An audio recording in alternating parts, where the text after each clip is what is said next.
Yeah, so see how I have list 2 highlighted? You guys see that? List 2 is highlighted at the bottom. It says L2 equals what? I want it to be the x values. And I've already got the answer down there, but where are the x values? L1. So I want list 2 to be all the list 1 stuff minus 5 was the mean for the front, right?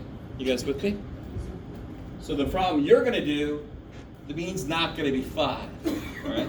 But this one, the mean was 5. So I want the x values, which is in L1, that's where the x values are, minus 5. Plop. You guys, can you see how that does what we did yesterday? That sums up to be what? That column. That adds up to be 0. That's the not useful column. So then we, yes? How do you do that? Let me do it again. Now watch this. Let me make a mistake. If I try to put L1 minus 5 right here, it's going to tell me, what the shit? Because I'm trying to put an entire list into one spot. So of course it's going to freak out. I go highlight the list, L2. We're going to do this several times this semester. So what I want L2 to be, has everybody ever used Excel at all? It should feel a little bit like Excel, but it's not quite as user-friendly, but oh well. So I want list 2 to be all the x's, which is in list 1, second one for list 1, minus the mean, which is 5. I like it. Is everybody with me? Okay, so make sure you can get the same stuff. And then what do I want to do with those? Those are always going to add to be 0. So what did we figure out to do with those last time? Square them so they aren't going to add up to 0. And that means at the end I have to square root it. So what do I want L3 to be? Yeah, I want L3 to be L2 squared. Are those the same numbers I got on the answer key? Yay! I like it. And then you just add those up. Is everybody cool with that so far? You guys all right? So now you're going to do that same thing for the data on the other problem, right? To help you fill in that table real quick. Okay, I like it. Let me talk about one more thing on here that I just remembered that we didn't get to yesterday. Why does this formula make sense? That's a huge question, but because what is this trying to get a hold of? It's trying to get a hold of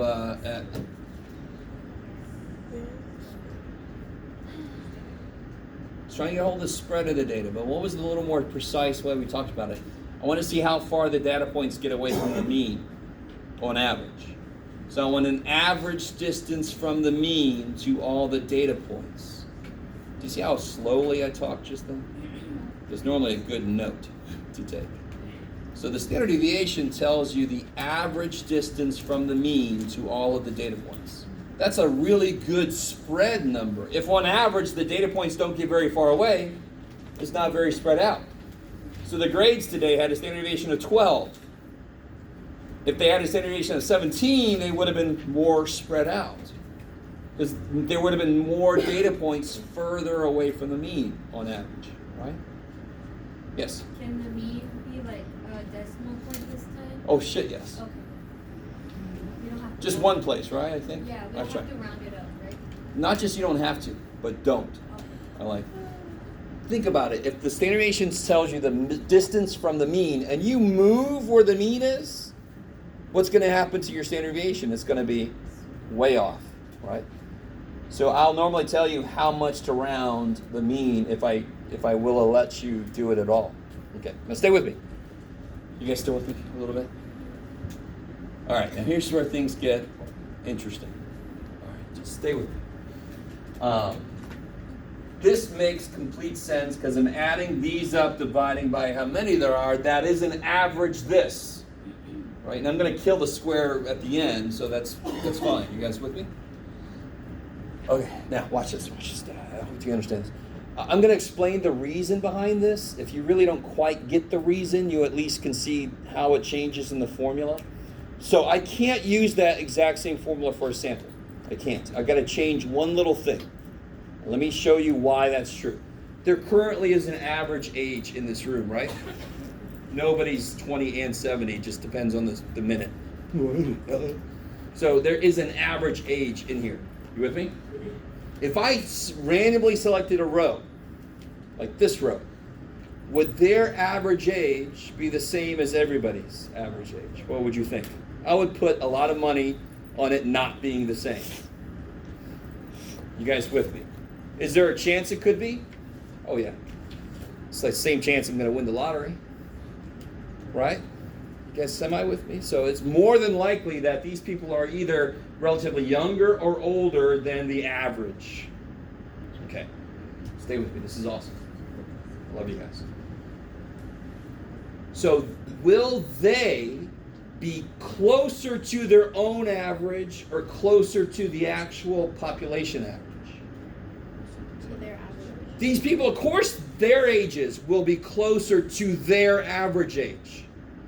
So if I calculate a standard deviation based on a sample, it's always going to be smaller than it really should be, because they're going to be closer to their own average. I love you guys. Some of you guys are like, God damn, what have I done? Please let this make a little bit of sense. They're going to have an average age. That average age came from them. Therefore, their ages will be closer to that average age, right?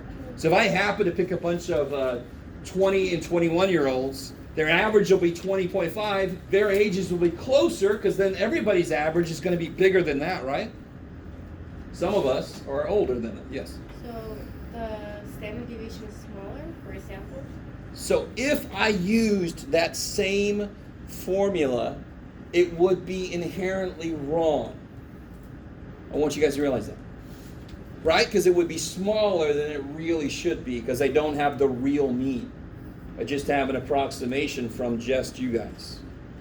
So here's the little change we make. One thing is, why is this a Greek letter? What does this represent? The variance of a population. So if I'm going to write something for the variance of a sample, it's going to be one of our letters. Like mu was for a mean of a population. X bar, we're a little sample. Sigma, population. Thank God we use S for standard deviation. Is for a sample. So here's what's going to change. One thing that obviously changes is I'm not going to have mu. I'm going to have X bar. They both represent the mean, but one of them is the real mean and the other one is an estimate based on just that sample. Here's the other thing. Okay. So everybody's semi-cool with the fact that sample standard deviation will almost always be smaller than it should be.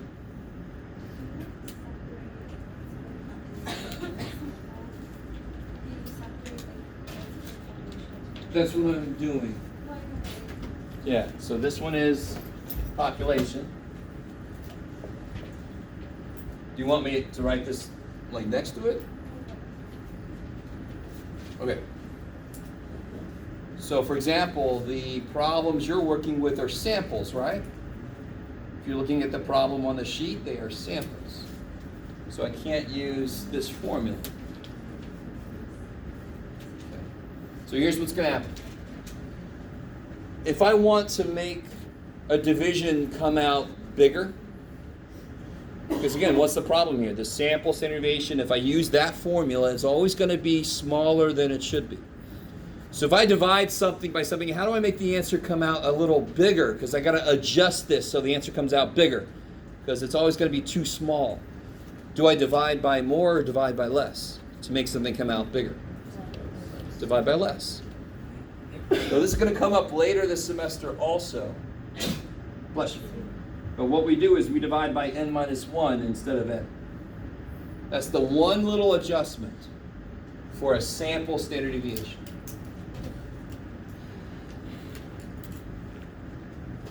So if it's a sample standard deviation I'm calculating, I have to divide by n minus 1, not n.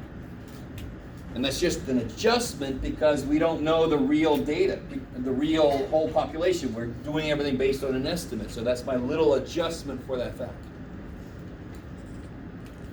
Okay, you guys look so excited.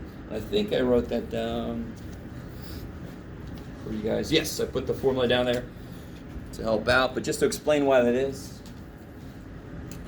Real quick, I might as well tell you this too. Just to really, really just cram a bunch of shit in your head. Yes? You all right? Okay. Just to say a word about this. And this is going to seem completely unrelated, but I'm going to bring it back. If I had 3 numbers, we already talked a little bit about this before. If I have 3 numbers that average to be 10, do I know what any of them are? No. Can anybody help me out? If I knew this was 8 and this was 11, can anybody figure out what this has to be now? Can I make this anything I want it to be so that the average is 10? Can I make this anything I want it to be? No, it's got to be a specific thing. Has to add up to 30? Yeah, they have to add up to 30. So that one would have to be 11. So I had 3 numbers. How many of them could I make whatever I want to? Could I have made this 7? I could have made this 20.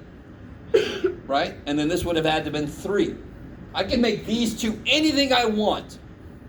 So how much freedom do I have? Do I have 3 pieces of freedom? This is kind of a weird way to say it, but do I have the freedom for all 3? How much freedom do I have? I only had freedom on 2 of them. N minus 1 is called the degrees of freedom. Sounds like something from Braveheart. It's my degrees of freedom. That's going to become big later this semester, but I might as well point it out right now what that is. It does exist for a reason. It has its own purpose, and here it's used to adjust the standard deviation. Okay, sorry, let's play. Keep going with that sheet. Let me know if you need some help.